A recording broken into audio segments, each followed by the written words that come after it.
ക്ഷേത്രോത്സവത്തിനിടെ തനിക്ക് നേരെയുണ്ടായ കയ്യേറ്റ ശ്രമം UDFന്റെ പിൻബലത്തോടെ ബോധപൂർവം നടത്തിയതാണോ എന്ന് സംശയമുണ്ടെന്ന് കുറ്റ്യാടിയിലെ LDF സ്ഥാനാർത്ഥിയും MLAയുമായ കുഞ്ഞമ്മദ് കുട്ടി. LDF പ്രവർത്തകർ സംയമനം പാലിക്കണമെന്നും കുഞ്ഞമ്മദ് കുട്ടി ആഹ്വാനം ചെയ്തു.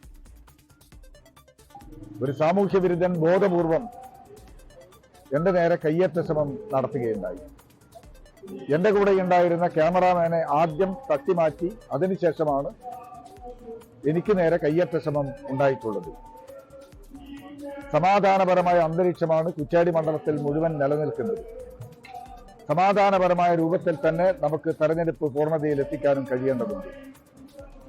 ബോധപൂർവം UDFന്റെ പിൻബലത്തോടുകൂടി നമ്മുടെ മണ്ഡലത്തിൽ സമാധാന അന്തരീക്ഷം തകർക്കാൻ വേണ്ടിയുള്ള പരിശ്രമമാണോ നടന്നിട്ടുള്ളത് എന്ന് ഞാൻ സംശയിക്കുകയാണ്.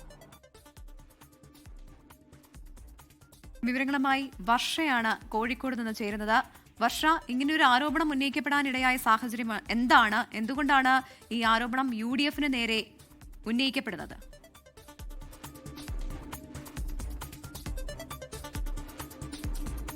പ്രവിത, അമൽ, ഇന്നാണ് ഈ സംഭവം ഉണ്ടായത്.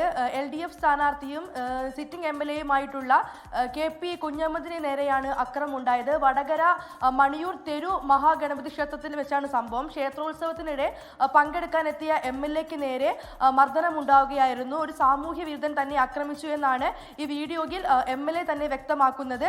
താൻ ക്ഷേത്രത്തിൽ നിന്നും പുറത്തിറങ്ങുന്നതിനിടെ ക്യാമറാമാനെ തട്ടി മാറ്റി തന്നെ ഉപദ്രവിക്കുകയായിരുന്നു എന്നും MLA പറയുന്നു. ശേഷം MLA തിരുവള്ളൂർ ആശുപത്രിയിൽ ചികിത്സയും തേടി പയ്യോളി പോലീസിൽ പരാതിയും നൽകിയിട്ടുണ്ട്. ഈ ഒരു വിഷയത്തിൽ MLA മുന്നോട്ട് വെക്കുന്ന ഏറ്റവും പ്രധാനപ്പെട്ട ആരോപണം ഈ ഒരു സംഭവത്തിന് പിന്നിൽ UDF ആണ് എന്നുള്ള സംശയം തനിക്കുണ്ട് എന്നുള്ള കാര്യമാണ്.